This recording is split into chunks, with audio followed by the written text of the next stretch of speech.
And welcome back to the TV5 Morning News on this Monday morning. Time for our Arts and Crafts with Tracy Marstrom, Between Friends Art Center in Brewer. And she just reprimanded me a little bit. I said, why would people keep cigar boxes? And you said, well, to do something like this, Wayne, of course. Crafty people keep everything. Yes, and I was just wondering, why would people keep them? But you're taking cigar boxes that were old and have been used and it's are a empty. nice wooden box. Once you remove the cigar stuff out of it, it ends up being a really nicely made, hinged and latching box. Okay, so you can put a number of things in it. You can, you sure can. So I made one that's a purse because that was kind of a trend a couple of years ago, and I always wanted to make one. So I came across a huge stack of wooden cigar boxes at a yard sale. You can do the same thing though with cardboard cigar boxes. Yeah. The key is anything that resembles the fact that it was a cigar box needs to be covered up with something. Right. So I took this size, which like I said, I got a whole stack of them, and turned it into a pencil box. Yep. And it just by putting some stuff on the side. Yeah, and see, there's no resemblance of the former cigar box on it.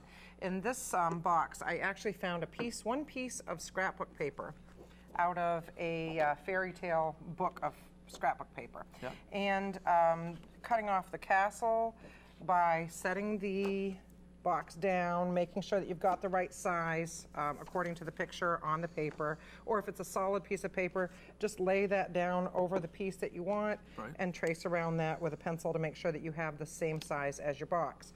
And you know I don't like shiny, glitzy things. You never like shiny.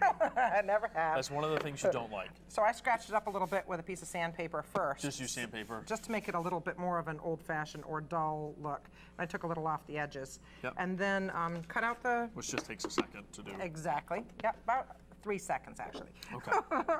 Cut out the picture of the castle, and I glued that right over that big logo that's on the front of the box. Right. And then this tells the story of the Frog Prince, so I just cut out little excerpts of that story and had them go around the box. All along the sides? Right, and then inside the box, because you want to decorate the inside as well. Naturally. And the back. I just put a plain piece on the back to finish telling the story of how the Frog Prince story ends, which we pretty much all know, but some people may not have ever heard it before.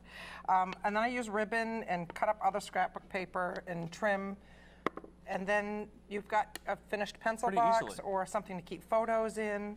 That would be a nice gift to present to somebody. You can actually put a photo on the top of the box or a collage of pictures. Yep. And then the purse box, just take a short piece of wire, the black wire that I use in so many other projects. Yes. And some chunky beads, and string that on the wire, drill a couple holes on the top of the box. And it's you have the same thing, a very unique purse. That is great. Same thing. You want to make sure you always finish the inside so that when you open it, it's something special. Excellent. Well, thanks, Tracy. You're welcome.